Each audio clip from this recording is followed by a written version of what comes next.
Hello, and welcome back to another episode of the Panti Personals, a podcast where I get to have intimate tete-a-tetes with old friends and new. And today, I'm very much with an old one. Old and beautiful, of course. My much-loved pal, the original Derry Girl, the multi-talented, celebrated international artiste and gas bitch, Bronagh Gallagher.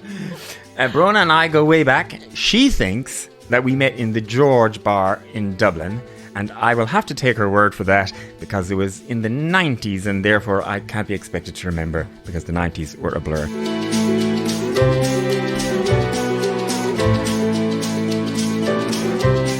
But it was definitely many moons and frocks ago. She first rocked into our lives in The Commitments 30 bleeding years ago, and since then she's starred in umpteen movies and TV shows and on umpteen stages, while at the same time confirming her reputation as a remarkable and versatile singer and songwriter, and recently making sweet music with folk like Dave Stewart of the Eurythmics and Noel Hogan of the Cranberries.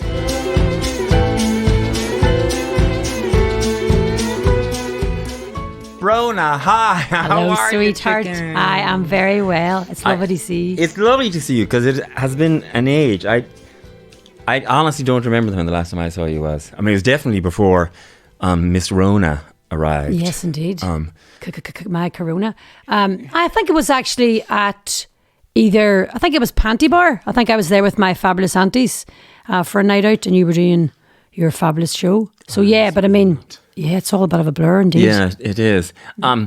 So yes, you think that we met in the George with our mutual friends Veda and Pete Reddy. Yes. But for some weird reason, I have like a trace memory of the Cobblestone Bar, but that might be totally out of nowhere. I don't know why I have that. That might be totally wrong. That's ringing a bell. Like I would have assumed we met through Maria Doyle Yes, Kennedy. of course.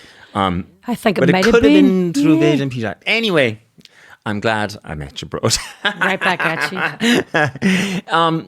Bronagh, first of all, let me start off by saying I love you dearly, but I also hate you because I'm looking at you here in front of me and you are one of those assholes who have used this lockdown to look incredible. You clearly have been yogaing and working out and all of that. I mean, I'm emerging from this whole thing like a big grey, actually two big grey moths. You've emerged like the bloody phoenix. No. Look at you. You look fabulous. Do you know, I mean, I kind of, obviously, like everybody, it was, a slow skid and then a stop. And then I thought, right, I'm going to go to Derry. I came back, I was at a wedding in South Africa and landed in Heathrow and was like, right, there's nobody here, what's the story? Kind of didn't really understand the extent of the word pandemic and what it really, obviously because we've never been here before. So came back to Dublin and I was like, it's only 2 weeks, we'll be fine. I mean, mates in Derry were like, no, it's not. So God bless my friend Shauna, she drove down, did a U-turn and we went up the road because Mommy and Daddy, obviously, my parents are very healthy, God bless them and touch wood, and they're great, but they're in their 70s. And my dad will kill me for saying that. And I thought, right, I better be near hand because my sister couldn't because she's got children and my brother lives in England. So I went to Derry and it was like week after week, rolled into week. And I thought, right, for the first time in a long time, I was able to stop. And as much as I love my work and travelling, I didn't realise how tired I was and how long I'd operated from a place of being very tired. So I love yoga. And if I wasn't probably in acting and singing, I would probably be maybe teaching it or studying it deeper. I love yoga. I've done it for a long time, on and off, and I've done a fair amount of abuse to my body as well. But so just went down the yoga hole, and I have a great friend in Derry, Evelyn and Noel, have a school, and they went online, joined their Zoom, and then I have a wonderful teacher, Julia, who I met here in Dublin at one of the classes, and she started a Zoom class too. So I just did yoga like every day. Maybe Sunday took it off, but I walked probably 10k a day, writing, finishing the song for Noel that we just released. Walked in the hills of Donegal and Derry in that glorious weather. and just cooked really nice food for me and my best mate and just our boyfriend, and we had a wee bubble, and I just did that. And it But was did you kind of heaven. keep that energy up the whole way? Because I started off with that kind of energy, doing the walks and learning how to bloody cook soda bread, and I was being productive. I learned how to use editing software and making stupid videos. Whatever. But I lost all that energy after, 6 months in or something. And since then, I've just been eating, chocolate Kimberley and, patting myself. I've done a lot of I've done a fair about that too. There's a gourmet deli opened up the street for me, so I'm like, I'll have a meringue. No, I think, do you know what it was? It was a funny one, Panti, because I knew that I'd stretched myself in different areas in my life before, and I knew I got to the stage, I thought, I was 48 during the first lockdown, and I just thought, I know what works now, and I know how I can get back to neutral, and I can get back to the place. And yoga's one side of it, but there's meditation as well. And I know people have branded, this word about quite liberally in the last few years, and people talk about mindfulness. And I know you spoke to, Brazzy about it and stuff. And we do have great conversations, myself and Brazzy and a lot of friends that are into it. But for me, that is a life tool and a life skill that I actually don't ignore and let it go for 3 or 4 weeks. I do it on a daily basis because I know where it brings me back to. And it brings me back to the most important place, which is the present. So that to me was that time. So I just kept going back to it. So it just got me to a place where I wasn't going to be anxious about what the future was, because there was a lot of anxiety around at the time, and we don't know what we're happening. None of us were working. What are we going to do? So I just thought, right, there's nothing anybody can do about this. You got to play your part as a human being. Be cool. Don't be stupid. Don't be an idiot. And that's what I did. And I just kept it going. And I know that discipline that I've brought into my life has, it's just clicked me into a place of contentment that I've actually never felt before. Well, you're a great advertisement for it, I have to say. Well, because you've long had an interest in the yoga, and for you, it's not just about stretching out and getting the tight abs. No. It's about you being the best version of yourself. Best version of yourself. I think it's just, horror of the last 14 months. We're not designed to comprehend this pandemic, and the most healthy people that we know have got, been affected by it. And, we know all the horror stories that we've had and the heartbreak that it's caused. You only have one body. You know what I mean? You only have one mind, and your time is as precious as my time. You're only part of this picture for a little while, and I just thought, what's the best we can do? What's the best that I can bring myself to in order to enjoy this ride for however long it's going to last? So to me, there's no more time to waste. There's no more time for me to waste feeling inadequate or not feeling confident enough about life or not feeling valuable enough or giving myself enough value. And if you fill every part of your body, if you fill it up, if you are a being of light or whatever way you want to look at it, and people think, she's off her head. But if we are star particles or whatever we are, fill yourself up. The amount of time we sit around feeling inadequate and feeling that we're not good enough, and especially in not just in the entertainment business, because you're constantly judged, you're constantly putting your heart and soul into something, be it an album or a stage play or a film, it might get slashed in one review, so you got to be strong, really, really strong to take that, because that's the game you're in. Now, that's just not, as I say, entertainment business, that's all walks of life. So but it is very much heightened in the entertainment business, because as you say, it's criticized. I mean, most people in most other jobs, there isn't sort of a big article in a paper the next day criticizing how well they did their accounting. Yeah. Do you know, it's very personalised that way. It's very personalised, and, I love music more than anything. It's the art form that makes me feel most alive. It always has since I was very young. And in our world, you've seen so many incredible artists that are so delicate and so vulnerable.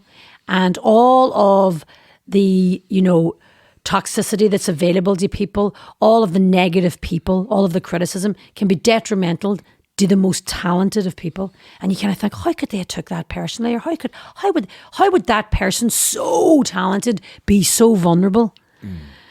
And unfortunately, some of the greatest that we know were that vulnerable or just messed up, got really messed up some night and OD'd or drunk or whatever. And like, there's all those cliches in our business. You know, if you're going to do music and you're going to do acting, you got to be strong. You got to be really tough. If you want to go the whole hog, because you've seen people, bands be destroyed by it, individuals been destroyed by it, movie stars been destroyed by it. I just think, do you know what?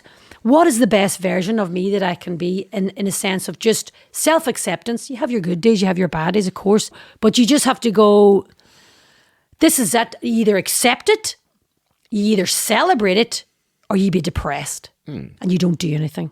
I mean, I've gone times in my life where I've done nothing and I've just been in Williams for 6 months, you know, but I've always kept back to it. And now as I got older, I just thought this is actually the only way for me now. And that's what it means in Sanskrit. Yoga means the path. So, you know, it's part of your life, but you feel great. You're not anxious. I got up this morning and I felt a wee bit sort of anxious, not about seeing you or being here, but just being out again, you know. And I just thought, hold on a minute here, on the mat. And I did the hour that I did yesterday with my teacher because she sends you the playback. And I just knew that sets you up. If you don't do it, it affects the day. Because everything's about your breathing. This morning before you came here. Yeah. To be in good form, you know, just to be relaxed and not to feel sort of, as I say, anxious or self-conscious. Yeah. And it's sort of interesting too because, you know, in this business in particular, you have to be photographed beside these, you know, Amazons, you know, other actresses who are, you know, whatever, like, you know, models. And no matter how you cut it, in the entertainment business, you're judged from the outside by other people. Aye. And there's a pressure, particularly on women, but on men too. But to look a particular way and to be in a certain condition and all of that. I mean, do you feel that pressure on you? Oh God, you know, as a singer and an actress. And, you know, what I feel is, Panti, I feel it's somebody else's opinion, number one. I used to, as a very young person, used to get, you know, upset about it. But, you know, and I worked on Brassic last year and I had such a laugh with the other actors. And Michelle Keegan is my buddy in the show. That's the show on Sky. Yeah, and it's in second season, third season? We're just finished the third, about to shoot the fourth. But Michelle is one of the kindest, sweetest. She's a lady. She's an absolutely beautiful girl. And we had such a laugh. And she stood beside me a few days and I was like, go and stand over there, will you, for God's sake? Go and get out of my face. You know, we slag her all the time because she's so beautiful and so perfect. But she works out every day. She doesn't need crap. She monitors everything that she takes in. She looks after herself, and that's why she looks as well. And my parents, for some reason, always watched Parkinson or Wogan, you know, and all the shows. And used to see people coming on, and used to see them going, he looks great, hey, she looks great. Looking great, he aged well, hey, she looks well, hey. You know, and I just think, that's the way to do it, you know, because your face tells a story of who you are. You know, your eyes don't lie, and your internal, you know, your internal landscape's going to be on the old bake. The old bake, as they say in Derry. You know, so I just think as you get older, be the best version again of yourself, and you're the only one can do it. You know, the Buddhists say you're the one you're waiting for. These are like huge statements and people go, oh, here she goes quoting the Buddha, but it's actually common sense. You know, it's common sense. You're the one you're waiting for, you know. So nobody's going to get you out on that bike. Nobody's going to get you 2 stone lighter or give you, you know, a tight butt or a flat stomach. Only you know, chips and Indian takeaway food and 15 pints is not going to do it. Do you know what I mean? Get your fat ass on that mat. But you know, I've always been very active, and since, you know, around the age of 30, I got into exercising, and I've always done it ever since. And I've never really had to consider, you know, weight or any of that, because I just had an active lifestyle. I'm also not, you know, my dad's a skinny rake. You're just naturally, Yeah. But this lockdown thing, you know, it's the first time where I have a whole new body shape that I've never had before in my life. And I have like boobs looking at me in the mirror and all that kind of stuff. And at first I quite enjoyed it because I didn't have to show, I was you just weren't at home. on show, exactly. Yeah. And I was quite sort of like, it was just interesting to me to have this other body shape. And I almost like I'd catch, you know, out of the corner of my eye in the bathroom mirror and it looked like somebody else. And I found that sort of interesting. But because I've never really had to do it before, I'm finding trying to watch what I eat and the discipline so difficult. And so I've developed a sort of a whole other appreciation for how difficult it can be. I think it's just, you know where you have to get to. You know your fighting weight, as they say, you know where you want to get to. So I think for women, And men, obviously, I don't mean to, I can't speak for men, but I think for women, there's so much pressure sometimes in our business, and it is commented on so much of the time. And I mean, when I've done interviews with, really established, prestigious journalists and newspapers, which will remain nameless, and I was feeling, really like it went well, and I felt that I was articulate. I was neutral about my, concerns for the North. I wasn't blaming, or when I talk about politics, which I try not to talk about too much, because I'm not a politician. And I really felt we discussed this really articulate conversation about Brexit and the impact of it, British colonialism, British imperialism, my life growing up in Derry. And I had this really brilliant chat with the people, and the newspaper came out, and I was sitting in my own in the house, and I opened the paper, and the headline was, "I never felt I met the right man." And it was, I know what the paper was now, because you seen it out. Yeah. But it was one of those moments in life, and I just thought, right, is that what it's about?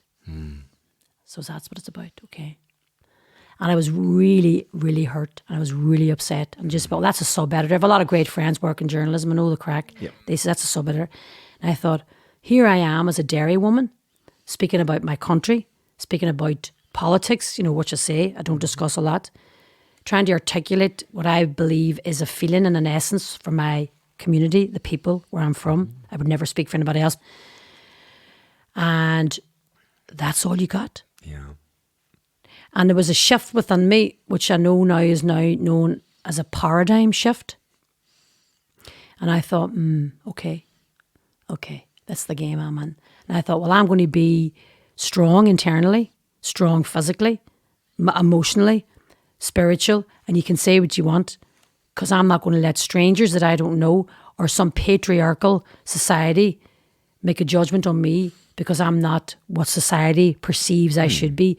Because if I was somebody that wanted to be in a relationship with somebody that was equal to me, I would be in one, but I haven't found them. And I know so many women of my generation and of my work that work so hard and have worked so hard since I was like 17, do work sometimes they don't want to do to keep things going and keep things moving and keep the music going. And I don't need to be boxed into any category. I don't need to be, said, oh, that's that God love her, like, do you know what I mean? I just thought, no. So I just went under the work, I went under the mental work, and I just thought, right, I'm not going to let that upset me the way I think it is, or that, that you're sort of left, as they say, on a shelf or something like that. I thought, no, when I meet somebody that's on my level, then I'll let you know. Yeah. Well, I love that it's about somebody who's on your level. Because you're right, Bronagh. I'm not settling. I'm not settling for that. But I just found it really, I thought everything is thought, I actually felt towards the end, I felt real compassion for them. I just thought, well, that's all you've got. See you later. Because I'm taking things over there. You know what I mean? We spoke about it before, Dolly Parton and the recent incredible declaration of life from Tina Turner. And, women that grew up in extremely traumatic situations. Because when you have strength internally and you have peace internally, you don't need anybody else to validate you. You don't need anybody else to tell you you're great, you're free. And to me, that last year has been about that, because you are on your own and you are out there on your own, no matter who you have at either side of you, and if you can get the sunshine inside, then it doesn't matter. And that's what you stay with, for me, anyway. Well, walking out your community and at the same time knowing your own worth. That's it, knowing your own worth. The wealth of yourself, as Damien Dempsey always says, know the wealth of yourself. And it's so true. I think for Irish people as well, we've really, really, really, really grown up in the last sort of 5-6 years in knowing our own power, knowing the empowerment that we have as the people. The people have the power.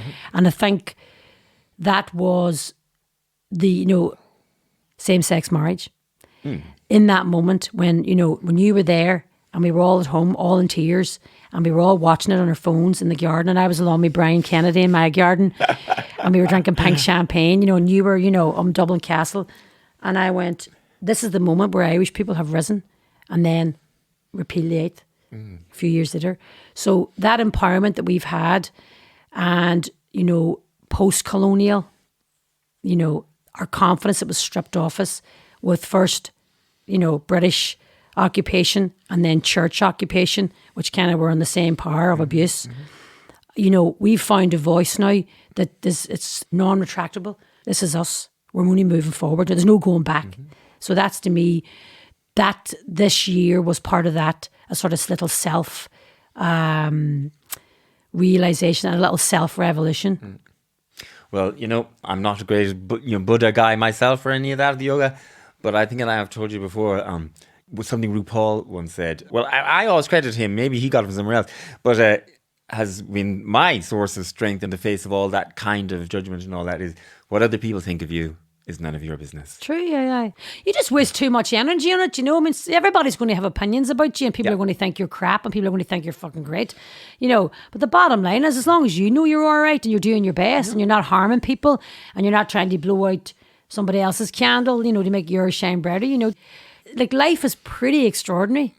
You know, when you look back at what we haven't been allowed to do in the last year, life is, it's magical. Yeah. You know, it really is. And I mean, I wake up some mornings and I'm not, you know, saying this lightly, but you know, we all take the moon and the sun for granted. Oh, they're going to be there. You know, are they? What if they weren't? Do you know? So if you think about the actual, you know, the balance that we have, the magnetism, you know, the miracle of planet Earth, where it's sitting, and the life and all the wonderful animals and all the wonderful insects that we can look and study at, and other people and other cultures and other spiritualities, you know, like, it is a miracle. It just keeps going. You just take it for granted every day. You know, you just take it for granted that the moon's going to, you know, there's the moon, you know, well, why is the moon lit up? Why is the moon lit up? Is moonlight? No, it's not moon. It's actually the sun's completely and utterly perfectly aligned with it. So that's what, you know, whoa, you know what I mean? So that's how I feel about you, Bronagh. You're a force of nature, and I take it for granted that you are just going to be there. Come here, let's have a song. Yes. What song are you going to do first? We're going to do Greatest Love. The Cian and I wrote in this room. Cian Boylan. Yes, Cian Boylan, who will be accompanying me on the beautiful Steinway. Yes, we wrote this song in this very studio and recorded it in here, so I think it's pretty apt, and it's about the end of a love and finally realising that, you know, letting somebody go is sometimes the most important decision. Well, let's hear it.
But we wore it well.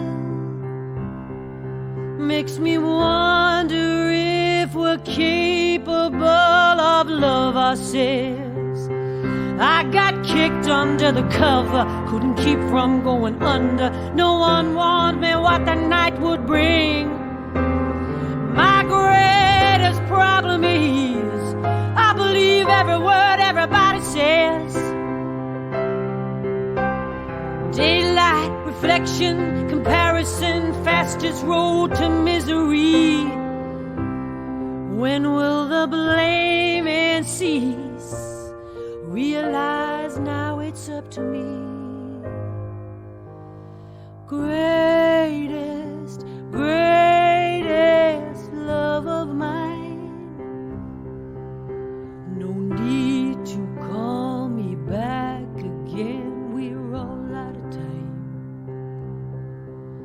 I'm sorry for the spotlight that I shone on you.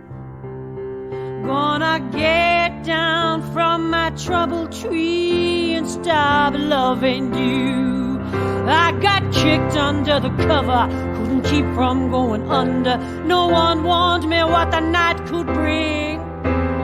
My greatest problem is I believe every word everybody says. Daylight, reflection, comparison, fastest road to misery. When will the blaming cease? Realize now it's up to me. Greatest, greatest love of mine. Greatest, greatest love of mine. Greatest, greatest love of mine. Greatest, greatest love of mine. Oh, Bronagh, that was beautiful. Thank you, thank you, thank you. You, unlike me, you've actually been working during the whole pandemic thing. I had a few socially distant things, and of course you did the podcast now. Right. But you were proper working for quite a bit of it. You were filming Brassic, which is on Sky, in Manchester. How was that experience? Getting back into a working environment. At what point in the lockdown was that? I mean, pandemic was that? I think I went back to Manchester in maybe the end of September. It's October, November, December. Right, the end of September. And so after 6 months essentially of... Yeah. And 3 months in Derry, then 3 months in Dublin. And did it, but everybody did the lockdown house did the garden and the house up and painted everything. And that was great. And I had loads of time to do that to the house. But then I went back to Manchester. So it was 3 months in a small apartment in Manchester. That was really tough. And it was a bad winter. And because it was the whole new era of COVID film sets and the COVID unit, none of us were allowed to go anywhere. We were tested, twice, 3 times a week. A lot of us were anxious. There was 2 different outbreaks, so we had to stop. So that was tough the first few months. Because I was in this wee apartment. It wasn't in my own house. We can be doing all the wee bits and pieces. But once we got our heads around it, going back then, January, February, March was fine. So we knew what we were up against. And so how was it done? You're all sort of tested before you start, and then you're sort of in a bubble of your own. Yeah, you're all sort of staying in, either the same apartment block that's very strict, and as regards nobody's allowed to come in that's not there. So we were all tested before we had a shoot the next day, and that was great. And then, you're just your own common sense and discretion. And people, I think, that maybe did bend the rules once or twice tested positive, or there was a bogey test and it messed things up for a day, and then they were clear. But it definitely cost Sky. And what happened in the times that there was, twice people did test positive. Yeah. So what happens to production? 10-day down tools. So you're sitting in an apartment or you're sitting in a hotel room. So I was like, okay, yoga, Pilates, let's go. Because you couldn't go anywhere. You can go to Marks and Spencer's and, mask up and glove up and do all the stuff we were doing. But, we were so grateful to be working, number one. So I was just really well behaved on it. But it was tough. But we were working. So what, get over yourself, it's amazing that the film industry is able to continue on in that way, because the music industry certainly isn't, Yeah. So that's been brutal, absolutely brutal. And in fact, one of the crew died from COVID during the production. Yeah, one of our drivers, It's awful, awful. A young man, he was only 52, and he got in contact with it, and he died. Terrible, The longer it goes on, the bigger I feel it has as a sort of a psychological impact on everyone, because it is more than simply having to stay home and bake soda bread. It is psychologically much bigger than that, and I didn't appreciate that at the beginning, really. A great friend of mine in London said people have lost their confidence, And I just thought that was so bang on. You know, our confidence to, should I be out? You know, should I be talking to him first and foremost? You know, because the anxiety levels were through the roof and people trying to comprehend what the hell is going on. So we lost our confidence, not just to have conversations outside of our, you know, next of kin or bubbles, but, you know, what do you talk about now? You know, we've no crack. You know, we didn't do this last night. We weren't out to 3 or 4 in the morning. We weren't having a gig. And now, you know, so what are we actually talking about? And that's going to be a slow process for people to rebuild that, you know.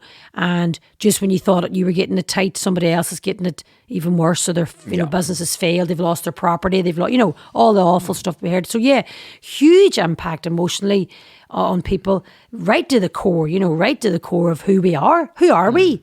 If you can't be you and on your nights out, and you know, then who am I? So any demons that maybe you'd never even think were there, you know.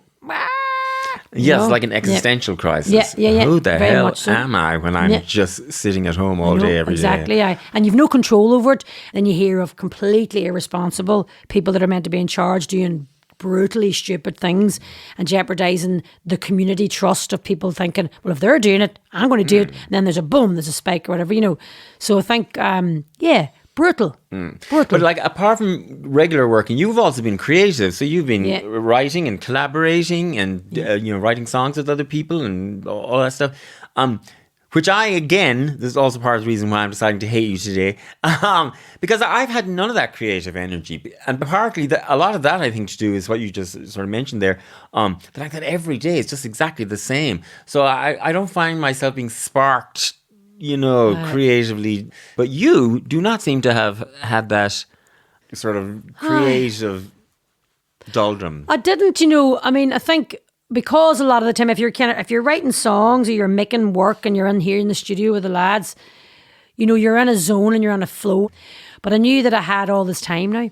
So what my favourite thing to do is write music and write songs. So I just dived in, literally like into the writing belly. I had the song with Dave Stewart almost finished. So we, you know...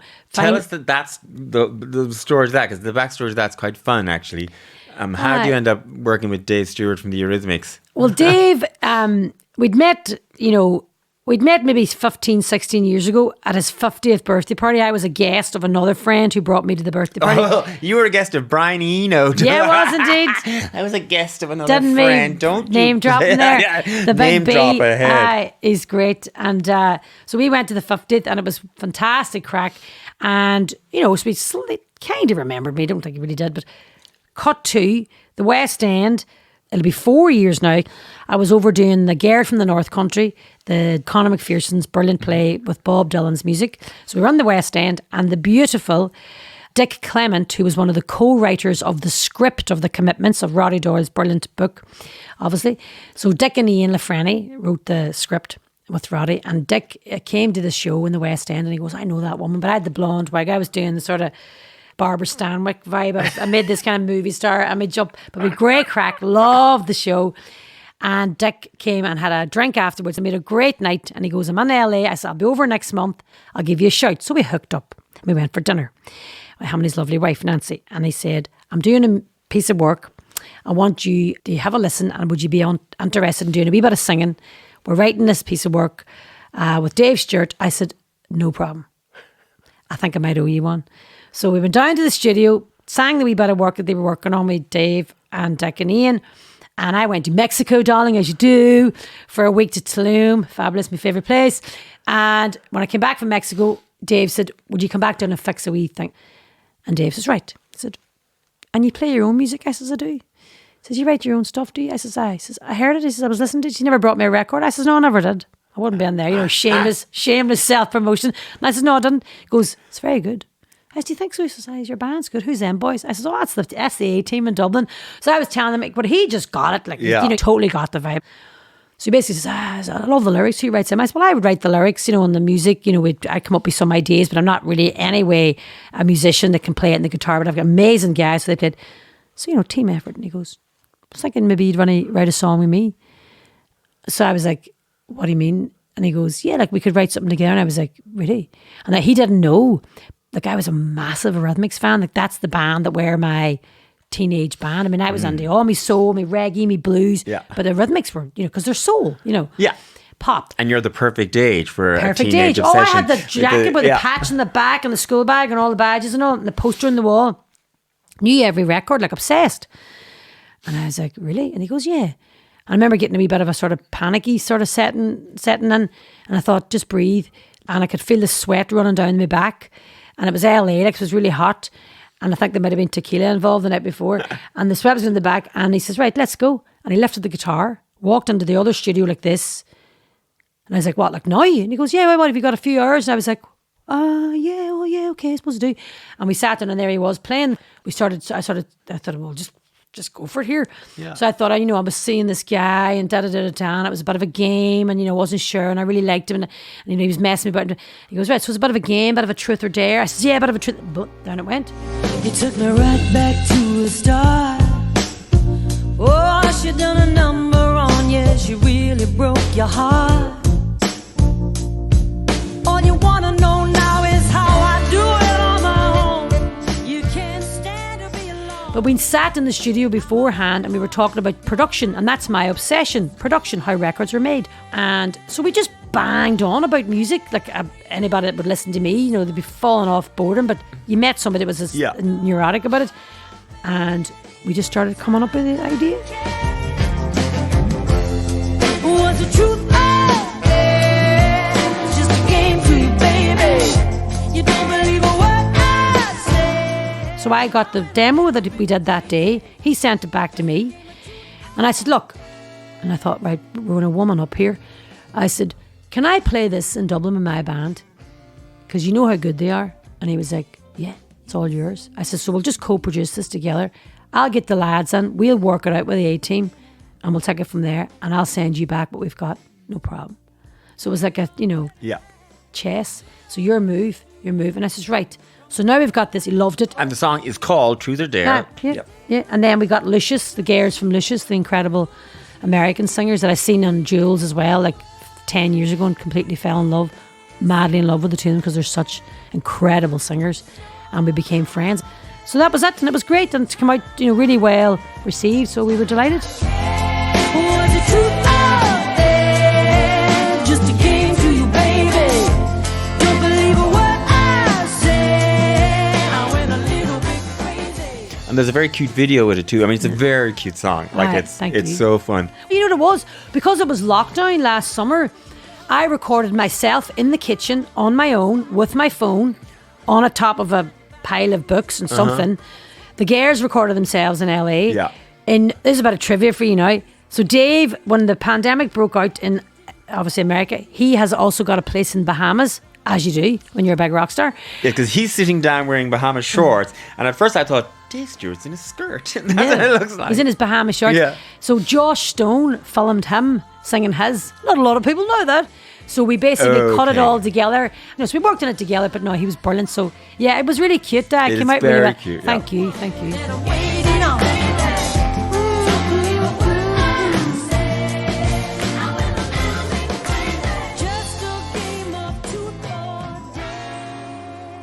Very fun. And so, so you're Dave Stewart. Oh, I have to say though, by the way, when you were like, oh my God, it's Dave Stewart, right. Your feeling and things like that. But like your own, if somebody was to read the list of your work and the people you've worked with, you're intimidating. No, obviously you're not intimidating at all. No, but I mean, like you've had some really iconic moments. Pulp Fiction with Uma Thurman having her overdose, and John Travolta, and The Commitments, obviously. I mean, the Star Wars thing, which always tickles me so much, because I always say to people, my friend is the very first person ever to die in the Star Wars universe. Captain, look!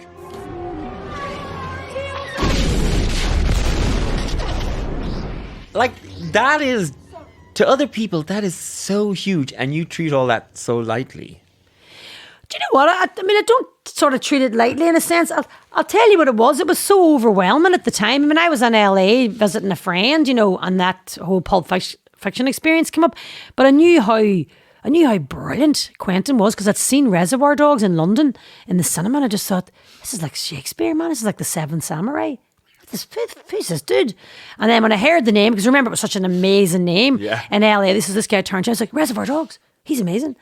And I went to the casting agent, met her, and then I went to New York and met Quentin.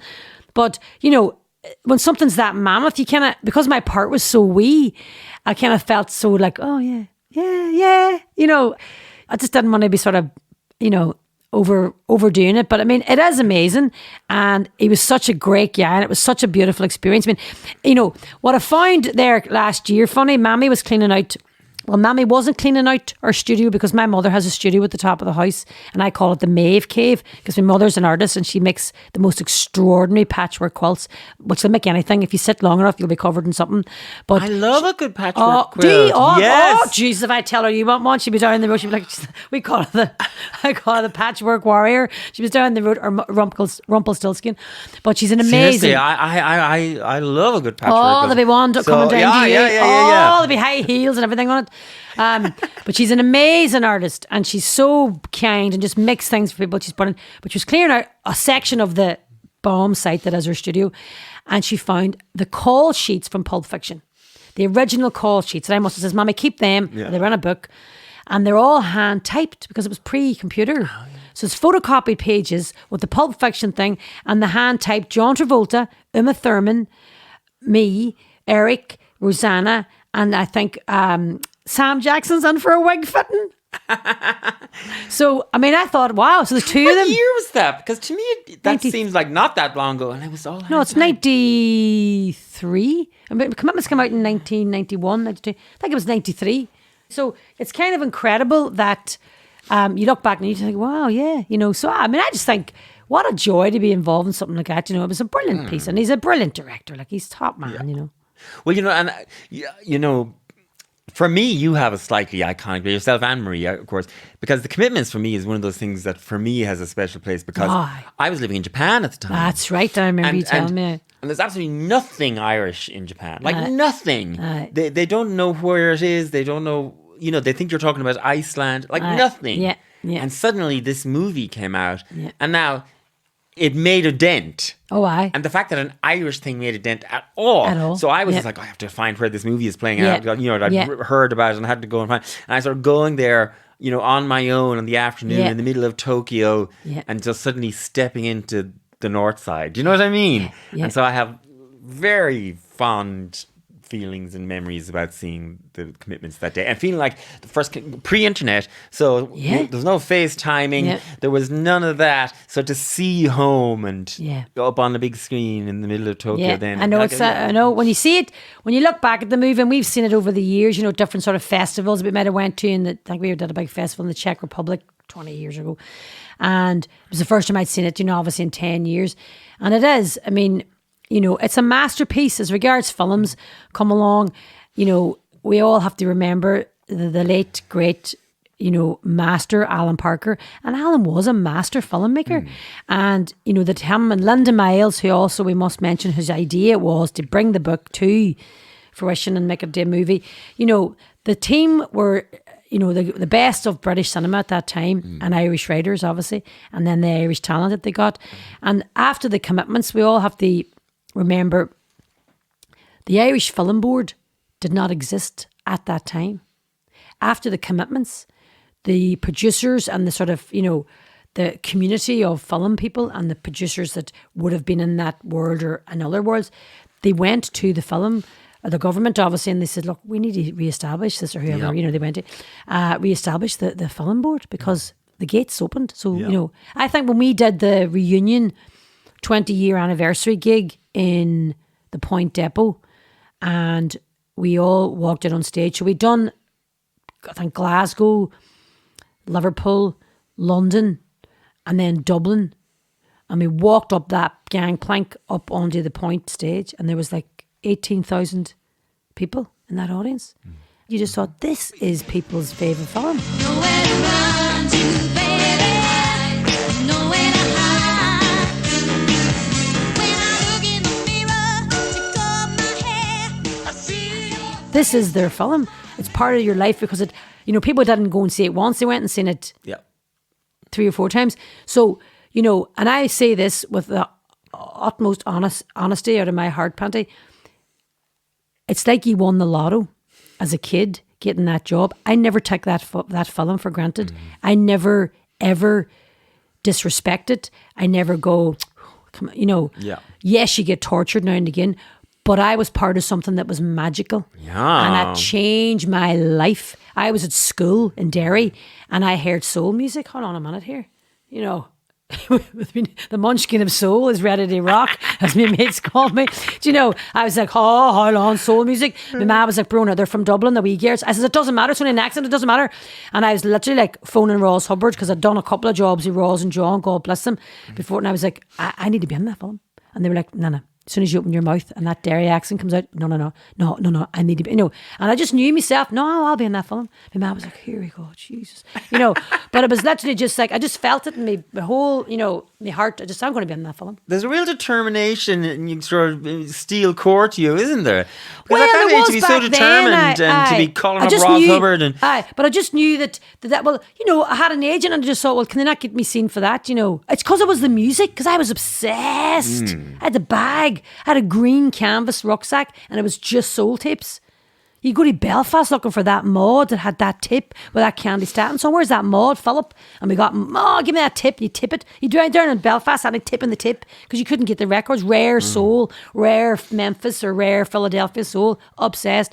So it was about the music, guy. I mean, I wish I had that confidence a lot of the time and I could bottle it, you know what I mean? But and the film still stands up. Oh, aye. It was on, I think, over Christmas on the telly or it's a something. cracker. You know, I was making me fella watch it. it's a cracker, right? It's still a good it's a fun. cracker, It's a really aye. fun watch. Aye.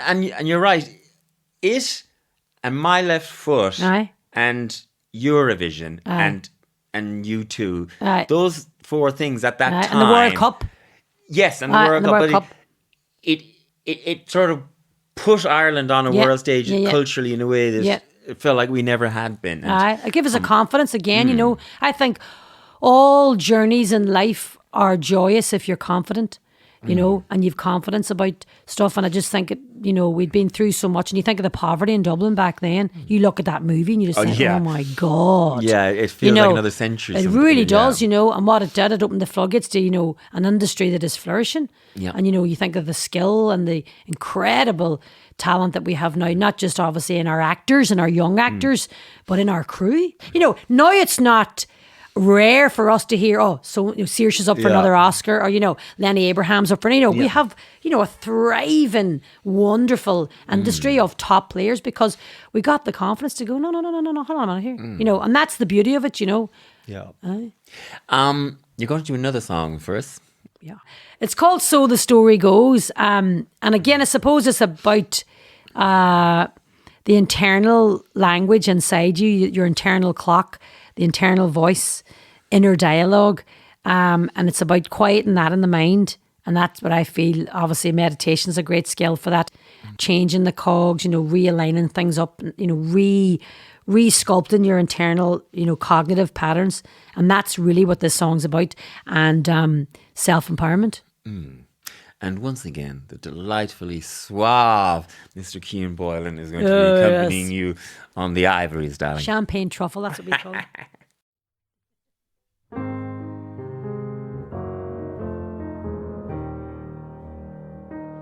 So the story goes, counting out the troubles, nothing, put it in your pocket to see. Can't remember anything you said, won't forget how it made me feel. Climb inside a moment, I'm never where I think I should be. Crashing all around, kicking it apart piece by piece. Can't control it, try to own it. I got a selfish streak, it's the making of me. Lay it all out, call the gods down, ain't no higher power gonna pacify me. Head straight down, inside job, turn the time around. How's your heart beating now? Blast the reset, now you play it like you know it should be. So the story goes, counting out the troubles, nothing, put it in your pocket to see. Can't remember anything you said. Won't forget how it made me feel. Oh, and I climb inside a moment, never where I think I should be. Crashing all around, kicking it apart piece by piece. Out of harm's way. That's too easy. I got a warrior heart. It's the making of me. Let it all out. Oh, let the dogs out. Caught the tailwind, baby, and it's lifting me right off of my knees. Head straight down, inside job. Turn the time around. How's your heart beating now? Blast the reset, now you play it like you know it should be.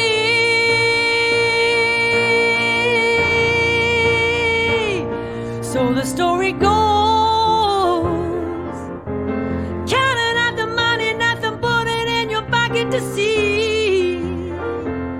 Can't remember anything you said, won't forget how it made me feel. Oh, and I climb inside a moment, never where I think I should be. Crashing all around, kicking it apart piece by piece. No more crashing all around, kicking it apart piece by piece. No more crashing all around, kick it apart piece by piece.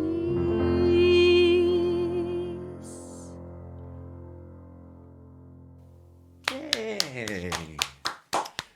Beautiful. Thank you. And, I don't know, uplifting in its own way. Yeah. Hopefully. Knowing your worth, that song. That's it. Know the wealth of yourself. Aye. Bronagh, when you were sort of mentioning earlier, like, for example, having the sort of the guts and all that to be hassling Roz or Hubbard, the legendary casting woman, you know, at the age that you were at the time and being from Derry and all that. 17. Yes. And I've heard you before talking about you tried to get into loads of acting schools and that, and basically you'd turn up with your accent and open Aye. your mouth, you know, in London, and they'd show you the door, essentially, kind of. Aye. Did you feel that coming from Derry and this place that, well, it's a very distinct part of the world, and it came certainly at the time with a lot of baggage. Yeah. Did you feel that from other people a lot? I think we did to a point, but I have to give the credit here to my parents, because my parents were incredibly careful with us when we were growing up, to encourage the arts, to encourage Louise, my sister, who's a producer now, film producer, Paul, my brother, who's a graphic designer, and you know, we were always given such exposure to wonderful artists, if there were any, coming to Derry, which was pretty limited at the time, but they had the Orchard Gallery in Derry, which was an amazing gallery, run by Declan McMonagle, who then came to run the Irish Museum of Modern Art after that. And we had just a great exposure to great music, obviously, great art, great films when they could get them on the box at the time. And any shows that came to Derry, any musicians, even if it was like Dickie Rock, we were up front and central. If it was the Undertones, up front and central. The Drifters used to come every other year. For some reason, the Drifters used to come to Derry because of the old show band legacy. Up front and central with the Drifters. And I think that's where I got my glitter sequence obsession, because they used to wear these powder blue suits. You know, they would alternate brown one year, powder blue one year, with sequence stripes down the side and down the trouser leg. Died and gone to heaven. And as a kid, that was so impactful. I was like, that's what I'm rocking. So I'm always rocking a bit of sequence if I can. But they were very, very politically aware, very, very much. They were so engaged socially what was going on. And my father, you know, was on the Bloody Sunday March and seen 3 people getting murdered on the day. Testified as evidence to the Savile inquiry. And you know, he's very respected, my father, in that in the community. My daddy's a very loyal person, and he's a very good person. And they just kept us the right side away from the politics.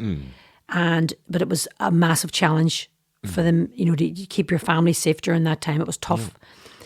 And my mother's just, the light of my life. She's just this fantastic fairy artist person. They were mods, so mad, and stylers, real into the style. So we talked about this recently, funny, my parents and I. When we were growing up in the bog side, we had gay activists coming to our house for coffee on Sundays or tea or Sunday dinners. We had Palestinian activists coming into our house. We had French gay rights activists that had red Prada shoes and a Prada bag that I will never forget. And my brother said, is that Dick Emery? To me dad, and we were like, shut up, get him out. And, this is the kind of characters that we come into our house on a regular basis. We had people that had, political activists from all parts of the world that just would have met through our wacky, hippie, Daisy, gorgeous friend, our dear friend, family friend, who was politically very aware.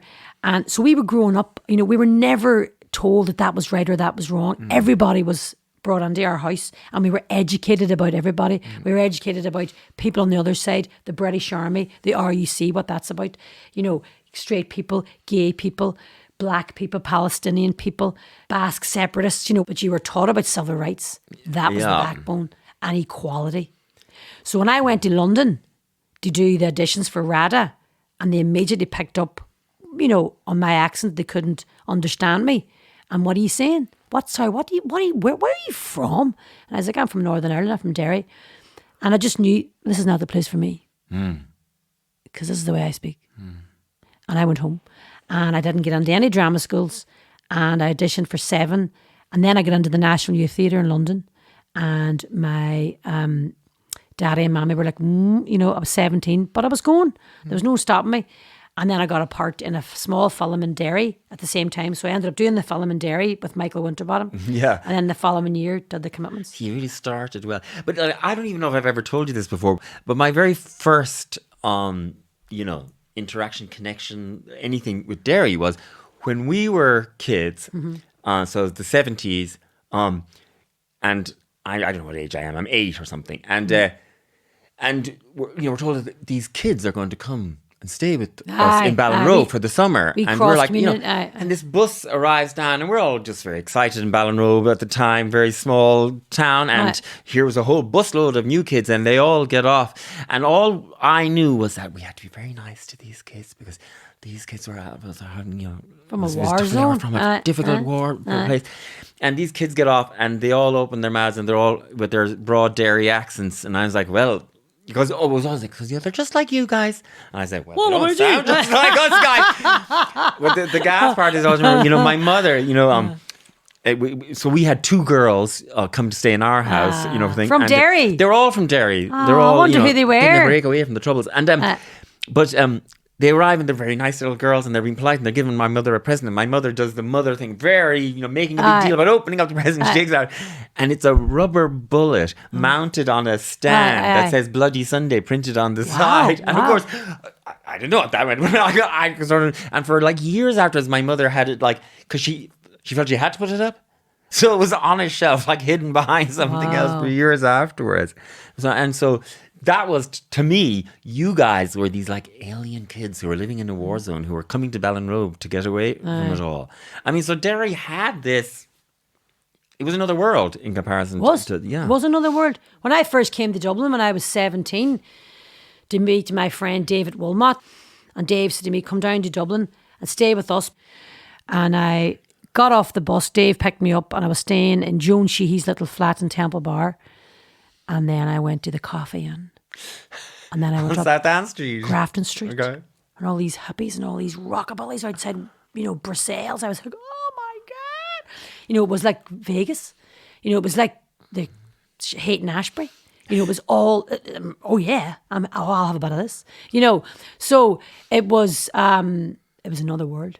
It was another world. I mean, we used to go to Belfast, up to these laveries and up to all the mod nights and the reggae nights and the skinhead nights. So I would have been 16 and we used to go up there and dance all night, the reggae, and it was great. But down in Dublin was it was Las Vegas. different world. They were very completely different places, you know. And I thought it was the Free State, STIT, because that's down the Free State. And I used to say the Free State. And the Free State, the Free State, the Free State. So I still call it the Free State. Well, you know, we were in one channel land in Mayo. When we go to Dublin to visit my granny, and all we wanted to do was sit down and watch BBC cartoons. I know. But I'm talking to you now in this kind of weird period for Northern Ireland because, you know, after the Good Friday Agreement and all of that, and it was all, you know, all seemed to be going in great directions, and people had, you know, such great hopes for the future and all that for a long time, essentially. And then the Brexit business comes along, and it has gotten more entangled now, and so Northern Ireland just seems to be in a weird place at the moment. Are you still hopeful for it? I am hopeful. We have to remain hopeful. I think one of the great tragedies of the Good Friday Agreement's potential was the loss of Mo Mullen, key figures in this entire peace process, Martin McGuinness, Ian Paisley, when they just got to a point where they actually realised we like each other. So you had very, very key, important, respected figures within the communities of each community that were vital to conversation, were vital to the most important aspect of all, which is forgiveness. Because if we're going to move forward, and in any war zone, any post-conflict situation, without understanding of other people's experience, there is no forgiveness. And that's where we're in trouble. So those men and women that were at that table that just went, you know what, enough of this. And they all died. And, you know, it's all about human beings. Everything's about human beings. And sometimes you will find one particular light that has that intelligence, that wisdom, that articulation and the respect to actually unify people, not divide. You know, we've seen it obviously tenfold, you know, last year with the elections in America. We're seeing it here in our own country. Yeah. So I have belief that ultimately human beings are good, and that the greatest power of all is the power to love and the power to unify. That's more powerful than any other energy, although sometimes it's hard to keep believing that that is actually real. But when you unify people together, that sense, that euphoric sense of maybe just two lovers coming back together, a family member coming back together, two family members coming back together that fell out. When you unify people together or unify communities, that feeling, you cannot mess with that, because that's the universal law. That's not me being a mad, mental, yogi dude hippie. That's the law. And when I stood in Belfast and you two came and played there. To be one is a great thing, but to respect difference maybe even greater. What do you think?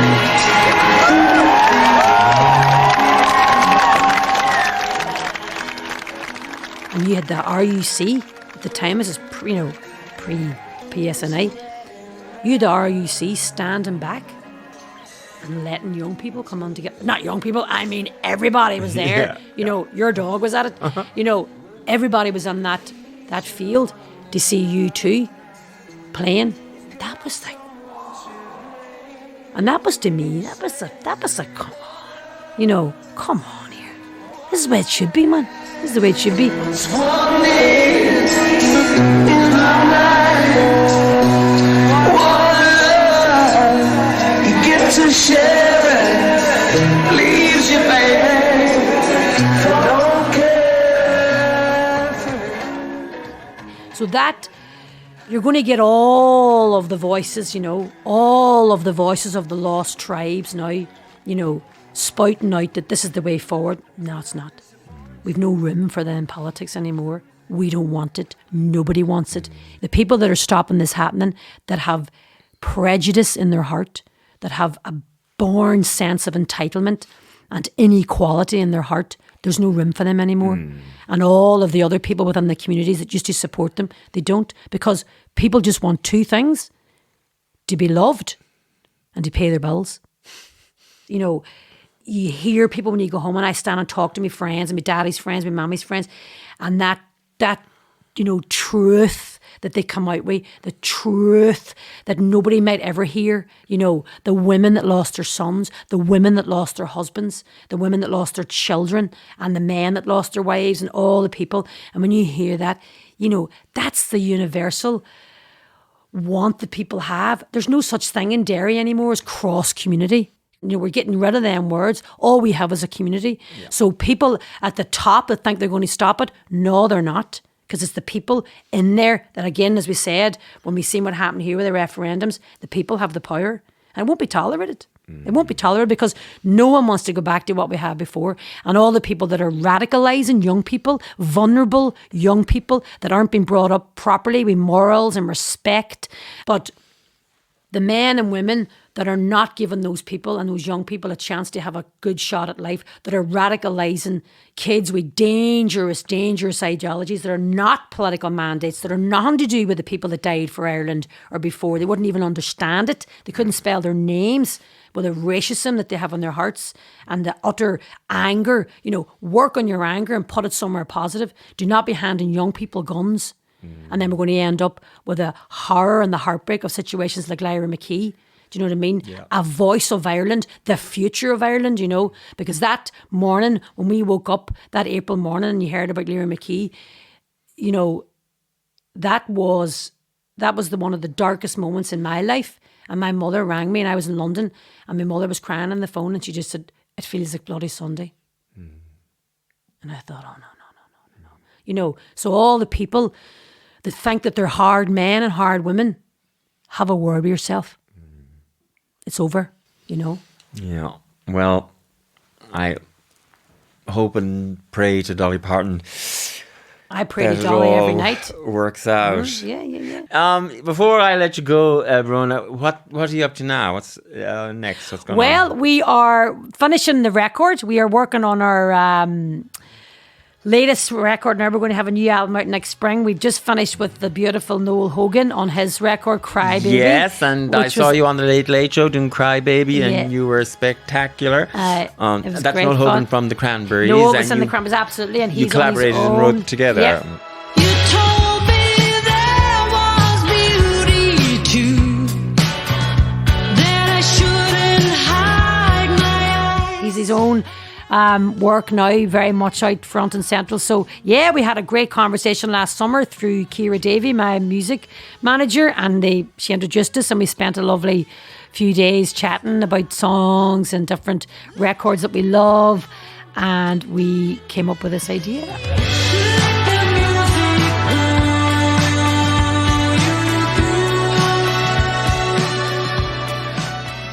He sent me the music, and the sort of track was there, name track, Cry Baby. So I just went off into my mountainous walks and my little headphones on.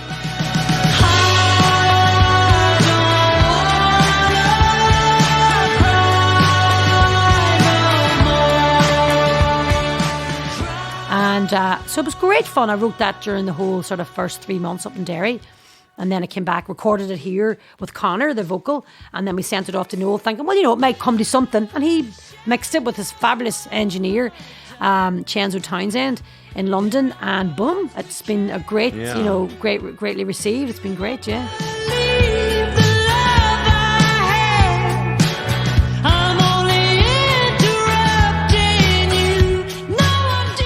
That's great. And it's because I saw you on the Late Late Show, and I was thinking, oh, she's definitely in Dublin. Because I wasn't sure if you were in Dublin or not. So it was the Goon.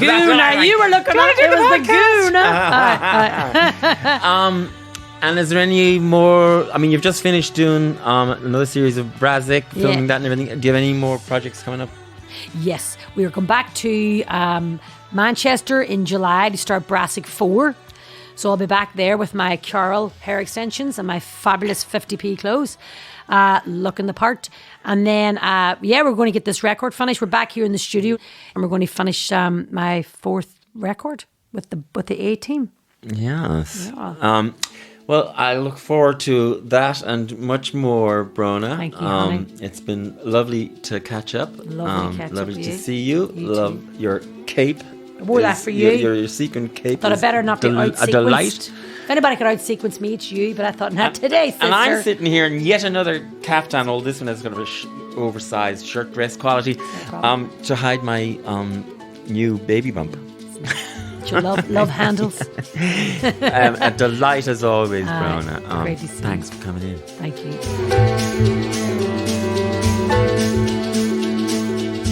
Mwah. Is that all right? Yeah.